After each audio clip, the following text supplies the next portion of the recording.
Kulungan ang bagsak ng isang top 9 most wanted person sa paglabag sa Section 10 ng RA 7610 matapos maaresto sa bisa ng warrant of arrest na ikinasa ng mga tauhan ng Eastwood Police Station 12 sa Fort Bonifacio, Taguig City.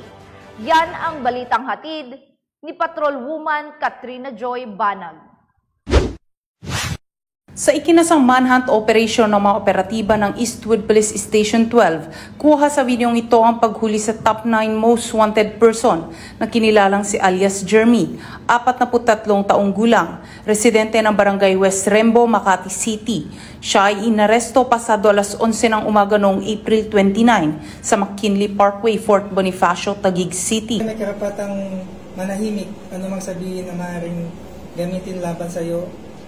Lahat ng sasabihin mo ay gagamitin na sa paglabag sa Section 10 ng RA 7610 o Special Protection of Children Against Abuse, Exploitation and Discrimination Act na may criminal cases number 2400708 hanggang 2400710 na inilabas ni Honorable Liza Marie Raagas Picardal Texon, Presiding Judge, Regional Trial Court, Branch 144, Makati City, na may inirekomendang piyansang 80,000 hanggang 160,000 pesos para sa kanyang pansamantalang paglaya. Isinilbi sa kanya ang warrant of arrest at binasa sa kanya ang kanyang karapatan.